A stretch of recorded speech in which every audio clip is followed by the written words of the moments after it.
Unang gabi ng burol ni Mike. Viral.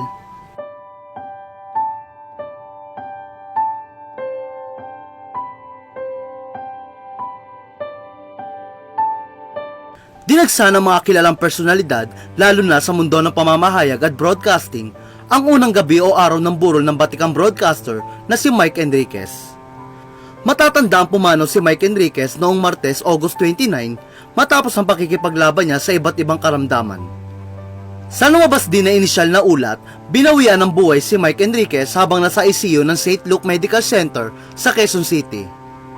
Wala pang ibinahagi na eksaktong dahilan ng pamilya ni Mike Enriquez hinggil sa tunay na dahilan ng kanyang pagpanaw.